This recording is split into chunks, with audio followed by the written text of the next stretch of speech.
नमो भगवते वासुदेवाय। जय श्री राम साथियों, मैं पंडित विश्वनाथ शर्मा, एस्ट्रोलॉजर, कुंडली मिलान, ग्रह दशा और भविष्यवक्ता। प्रत्येक पक्ष की एकादशी की हम कथा हमेशा करते हैं और उसी क्रम में हम आज आषाढ़ कृष्ण पक्ष की योगिनी एकादशी की कथा करेंगे। मेरे YouTube चैनल को लाइक, शेयर और सब्सक्राइब कीजिए। ओम श्री आय पवित्र पवित्रो वा सर्वार्थांगतो पिवाय स्मृत पुंडरीकांशो से भायाविंद्रम सुजी। ओम श्री गजाननम भूतगणाधि सेवितम कपित जम्बू फलचार वक्नम उमासुतम शोक विनाशकारकम नमामि विघ्नेश्वर पाद पंगम। ओम मंगलम भगवान विष्णु मंगलम गरुड़ध्वज मंगलम पुंडरीकांशो मंगलाय तनो हरि। गुरुर्ब्रह्मा गुरुर्विष्णु गुरुर्देव महेश्वरः गुरुर् साक्षात् ब्रह्म तस्मै श्री गुरुवे नमः। अखंड मंडलाकारं व्याप्तं येन चराचरं तत्पदं दर्शितं येन तस्मै श्री गुरुवे नमः। तो आज हम आषाढ़ मास के पवित्र मास के कृष्ण पक्ष की जो योगिनी एकादशी है उसकी कथा करेंगे। और इस कथा में भगवान धर्मराज युधिष्ठिर से क्या कह रहे हैं। धर्मराज युधिष्ठिर ने कहा कि हे वासुदेव, मैंने ज्येष्ठ शुक्ला एकादशी के व्रत का महात्म्य सुना। अब आप कृपा करके आषाढ़ कृष्ण एकादशी का नाम तथा उसके महात्म्य का वर्णन कीजिए। श्री कृष्ण कहने लगे, हे राजन, आषाढ़ कृष्ण एकादशी का नाम योगिनी है। इसके व्रत से समस्त पाप नष्ट हो जाते हैं। इस लोक में भोग और परलोक से मुक्ति देने वाली यह योगिनी एकादशी है। यह तीनों लोकों में प्रसिद्ध है। मैं तुमसे पुराणों में वर्णन की हुई कथा कहता हूँ, सो तुम ध्यानपूर्वक सुनो। इस प्रकार से कहते हुए भगवान वासुदेव धर्मराज युधिष्ठिर से कह रहे हैं कि स्वर्ग धाम में इंद्र की अलकापुरी नामक नगरी में राजा कुबेर प्रतिदिन शिव जी की पूजा किया करता था।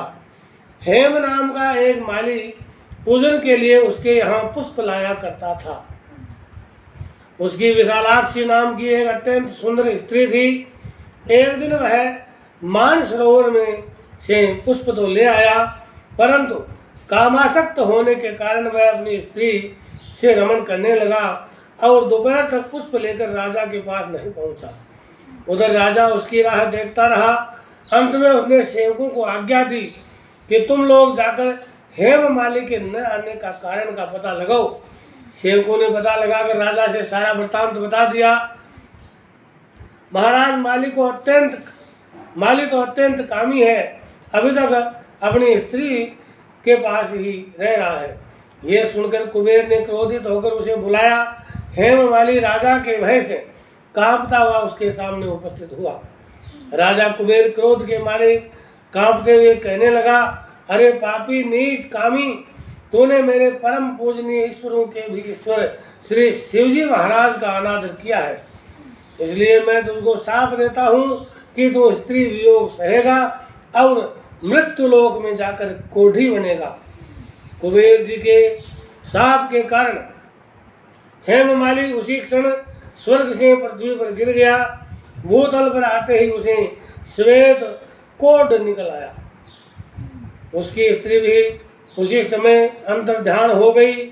मृत्युलोक में आकर उसने अनेक दुख भोगे और भयानक जंगल में जाकर के बिना अन्न और पानी के भटकता रहा। रात्रि को निद्रा भी नहीं आती थी, परंतु शिवजी की पूजा के प्रभाव से उसको पिछले जन्म की स्मृति का ज्ञान अवश्य रहा।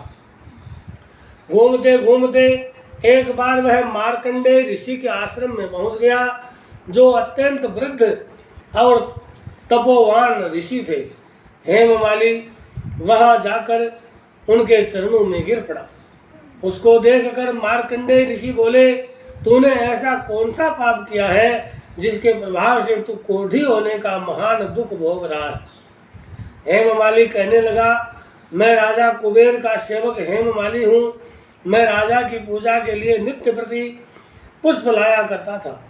एक दिन मुझे अपनी स्त्री के साथ विहार करते देर हो गई और दोपहर तक पुष्प लेकर नहीं पहुंच सका।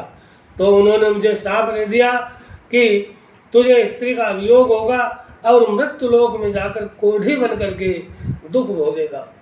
इस श्राप से मैं कोढ़ी होकर अत्यंत दुख भोग रहा हूँ, अतः आप कोई ऐसा उपाय बताएं जिससे मेरा ये दुख दूर हो जाए।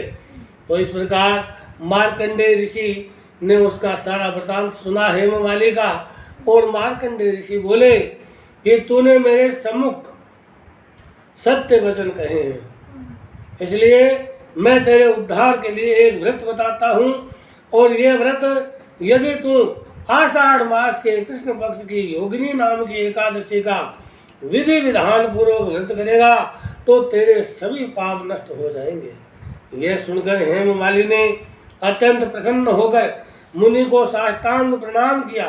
हेममाली ने मुनि के कथनानुसार विधि पूर्वक योगिनी एकादशी का व्रत किया और उसके प्रभाव से अपने पुराने स्वरूप में आकर अपनी स्त्री के साथ में आनंद पूर्वक रहने लगा। तो भगवान श्री कृष्ण बोले कि हे राजन, हे धर्मराज, यह योगिनी एकादशी का व्रत 88,000 ब्राह्मणों को भोजन कराने के बराबर का फल देता है। इसके व्रत से समस्त पाप दूर हो जाते हैं और अंत में स्वर्ग की प्राप्ति होती है। बोलो विष्णु भगवान की जय। इस दिन मिश्री का सागार लेना चाहिए। तरल पदार्थ मिश्री का प्रयोग दूध व दूध से बनी मिठाई और फल आदि का व्रत में सागार ले सकते हैं। इस व्रत का पारण अगले दिन प्रातः 8:15 बजे से बाद में कर सकते हैं। ओम मंगलम भगवान विष्णु मंगलम गरुड़ध्वजः मंगलम पुंडरीकाक्षो मंगलायतनो हरि। हे राम पुरुषोत्तम हरे नारायण केशवा गोविंद गरुड़ध्वजे गुणनिधे दामोदर माधवा।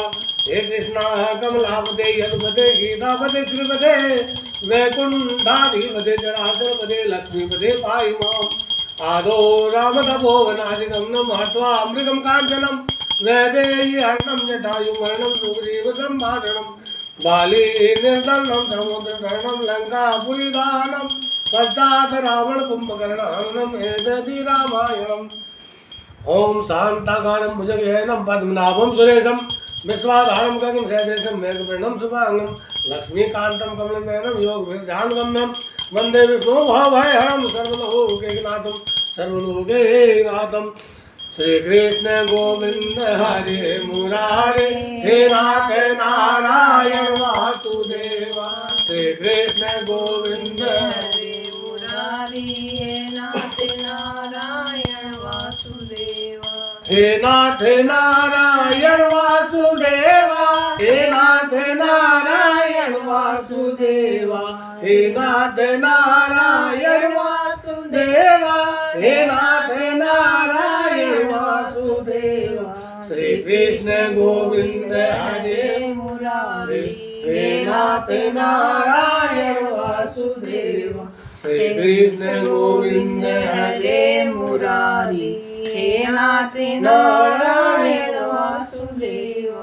मथुरा में जन्मे गोकुल के तारे, मथुरा में जन्मे गोकुल के तारे, मैया यशोदा के लल्ला दुलारे, मैया यशोदा के लल्ला दुलारे। हे नाथ नारायण वासुदेवा।